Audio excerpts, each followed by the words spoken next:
142 ममालिक में सबसे बदतरीन मुल्कों में पाकिस्तान एक बार फिर शामिल।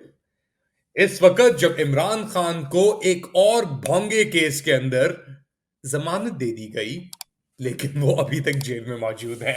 लेट अली शो यू के इस एपिसोड में आप सबको खुशामदेद। Do like, subscribe and share this content. इतवार का रोज बस हमारे सर पे ही खड़ा है और एक नई लिस्ट शाया हुई है। ऑर्डर एंड सिक्योरिटी इंडेक्स यानी निजाम और कानून और दिफा की इंडेक्स के अंदर पाकिस्तान का रैंक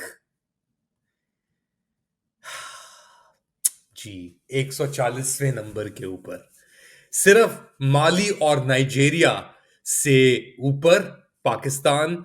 और ऐसे वक्त पे जब पिछले 10 साल के अंदर यानी एक दिहाई के अंदर सबसे खतरनाक और जानलेवा 10 दिन पाकिस्तान सिक्योरिटी एहलकारों के लिए गुजरे हैं। इतने लोग दहशतगर्द हमलों के अंदर 10 साल के अंदर शहीद नहीं हुए जितने पिछले 10 दिनों के अंदर हो गए हैं। और हमारी क्या प्रायोरिटीज है पाकिस्तान की, ये मुलाहिजा करें। एक रैली निकाली है पाकिस्तान सिक्योरिटी फोर्सेस ने। इसके अंदर पंजाब पुलिस है, इस्लामाबाद पुलिस है, अटक के भी पुलिस है, पता नहीं कौन कौन पुलिस। और वो मेन जो आपकी जिना एवेन्यू है इस्लामाबाद के अंदर, वहां पे एक एहतजाज निकाल रहे हैं, नारेबाजी कर रहे हैं। और बेसिकली के 24 नवंबर में अपने लोगों को मोटिवेट करने के लिए। तो पहले वो देखते हैं, फिर गुफ्तगू आगे बढ़ाते हैं। नारे रिसालत या रसूल अल्लाह, नारे हैदरी या अली, नारे हैदरी या अली, इस्लामाबाद पुलिस जिंदाबाद, इस्लामाबाद पुलिस जिंदाबाद।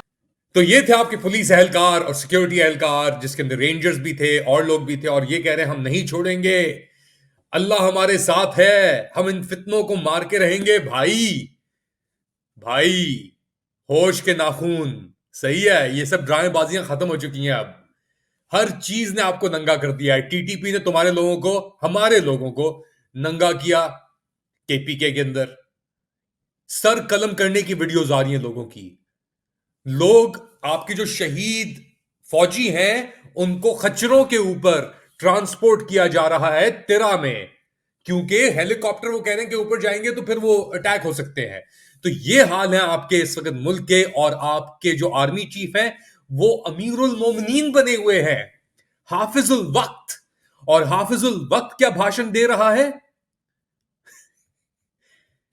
अजमत, मुमलिकत, अफवाज। भाई खुदा के लिए मार्शल लॉ लगा दो इस मुल्क के अंदर, खुदा के लिए। ये अगर हाल करने हैं तुम लोगों ने इतनी इनकॉम्पिटेंस के अंदर, मईशत तो छोड़ो, तुम अपने लोगों को नहीं बचा पा रहे हो तुम। और अब तो चाइनीज आ रहे हैं। ज्वाइंट ट्रेनिंग तो बहाना है, क्योंकि चाइनीज भी जानते हैं कि तुम उन्हें शायद तुम्हें प्रोटेक्शन ना देनी पड़े ऐसी सिचुएशन के अंदर। क्योंकि तुम्हारा क्या मकसद है? नारेबाजी 24 नवंबर, नारेबाजी 24 नवंबर। और बेहतरीन बात पता है इसके अंदर क्या हो रही है यार? क्या बेहतरीन बात हो रही है। दुनिया का तीसरा बदतरीन मुल्क है जब लॉ एंड ऑर्डर की बात आती है, according to World Justice Project. मैं इसके ऊपर पहले ही बात कर चुका हूं, लेकिन ये दोबारा उन्होंने अपनी रिपोर्ट शाया की है। अफगानिस्तान बेहतर हो चुका है पाकिस्तान से लॉ एंड ऑर्डर के हवाले से। सिर्फ माली और नाइजीरिया हैं जो पाकिस्तान से बदतर हैं। मगर मेरे ख्याल से अगर यही सिचुएशन चलती रही तो फिर ये report by the way release हुई थी 23 अक्टूबर को हुई थी। मैंने इसके ऊपर अपना शो भी किया था, बातचीत भी आपसे की थी। मगर मेरे ख्याल से इस वक्त ऐसी चीज को दोबारा ऊपर करने का यह मकसद है कि आपको दिखाया जाए कि कितना पाकिस्तान डिग्रेड हो चुका है, उसकी सिक्योरिटी कितनी कॉम्प्रोमाइज हो चुकी है। अब तो बेसिकली सेटिंग टारगेट्स हैं ये बेचारे। ये तिरा में भी मारे जा रहे हैं, कालात में, बलूचिस्तान में मारे जा रहे हैं, हर जगह में पाकिस्तान में ये लोग मारे जा रहे हैं। पोलियो के केसेस राइज हो रहे हैं बलूचिस्तान में, केपी में, सिंध में। और ये बहुत खतरनाक क्यों है? क्योंकि Pakistan is a nuclear arm state. और अगर यही जिद, तो मेरे ख्याल से यही जिद रहेगी, क्योंकि उनको पता है कि भाई अब तो हम जा रहे हैं, अब तो डूबना, मुल्क तो डूब रहा है, हम डूब रहे हैं, मगर मुल्क को हम साथ लेके डूबेंगे। मईशत भी डैम्ड, लगा लो असद उमर को फिर। एक बार फिर तुम अपना फाइनेंस मिनिस्टर, औरंगजेब चला जाएगा दोबारा हॉलैंड, उसको मिल जाएगी अपनी सिटीजनशिप। जिन दिलासों पे तुम उनको लेके आए थे 100 अरब, 25 अरब, 10 अरब, 15 अरब, 2 अरब, अल्बैक चिकन फ्रेंचाइज और Aramco gas station, petrol station, ये दो चीजें, ये और कुछ नहीं कर सकते। और अब तो ये हाल है कि इनके जो प्लांटेड इनपुट्स थे पाकिस्तान तहरीक इंसाफ के अंदर, वो भी इतने एक्सपोज हो गए कि उनका गुस्सा भी सामने आ रहा है। शेर अफजल मरवत, मुलाहिजा करें। खैबर पख्तूनख्वा के लोगों ने तीसरी दफा पीटीआई पे एतमाद किया है। मौजूदा हुकूमत ने अगर खैबर पख्तूनख्वा के अवाम का हक उनको नहीं दिया, याद रखो कारकर्दगी की बुनियाद पे अगर वोट देते तो कभी पीटीआई की हुकूमत आज न बनती। अब ये 24 को मैस प्रोटेस्ट एहतजाज हो रहा है और ये आदमी ये बकवासियात कर रहा है, तो इसका भी पत्ता एक तरीके से कट चुका है। कठपुतलियों का पत्ता वाकई ही में कट चुका है। कब तक, कहां, कैसे, क्यों, ये सब सवाल कोई नहीं पूछ रहा इनसे, हम पूछ रहे हैं इनसे ये सवाल, मगर इनका वक्त खत्म हो चुका है। और ये खुद क्या कर रहे हैं ये लोग, ये क्या दुआएं कर रहे हैं, जरा मुलाहिजा करें। ये फातिहा पढ़ी जा रही है जो हमारे शोधा हैं उनके लिए, इन कमरों में बैठ के। मगर एक चीज में बहुत वाज़ेह है, आसिम मुनीर की अनईजीनेस देखें आप, क्योंकि वो जानता है कि जो वो बोझ जो लेके आया था ये लुटेरे फॉर्म 47 के थ्रू, जिनको इसका बोझ संभालना था, अब ये अनबेरेबल बोझ बन चुके हैं आसिम मुनीर के ऊपर और इस निजाम के ऊपर। मगर बेसिकली आपको कैपेसिटी होनी चाहिए ना, जब आपकी नियत ही खराब हो तो अंजाम भी खराब होता है। ये वही वाला हिसाब है। ये आपकी नियतें ही सही नहीं है तो फिर क्या होगा, फिर ये होगा तोशाखाना 2 केस।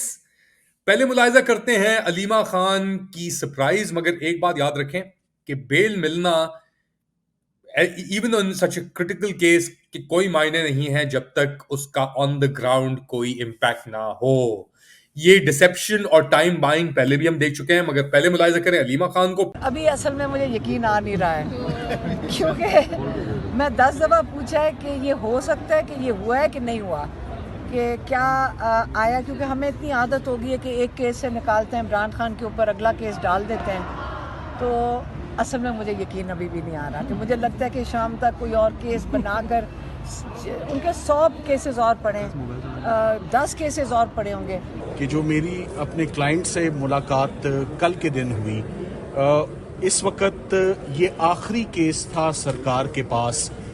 इससे पहले जितनी भी प्रीवियस प्रोसिक्यूशंस रही हैं वो एक एक करके सब जो हैं वो दम तोड़ती रही हैं। तो ये थी अलीमा खान, बहन इमरान खान की। बहुत सरप्राइज थी। लॉयर, उनकी भी कोशिशों को सिराज तहसीन पेश करना चाहिए कि इतनी उन्होंने मेहनत की, इतनी कोशिशें की और इवेंचुअली एक और बड़े केस के अंदर बेल उन्होंने ले ही लिया।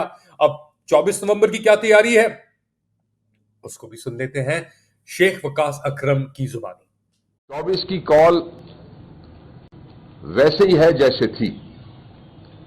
मैं तमाम प्रोपेगेंडर्स, मुनज़्ज़म प्रोपेगेंडर्स, जिन्हें कल रात से बार बार हवा दी जा रही है, मैं आज इस प्रेस कॉन्फ्रेंस के तवज्जुद से उस इंप्रेशन को रद्द कर रहा हूं, उसे मुस्तरद करता हूं। तो ये थे शेख वकास अकरम। अच्छा, तो तोशाखाना 2 केस के अंदर इनको जमानत मिली है।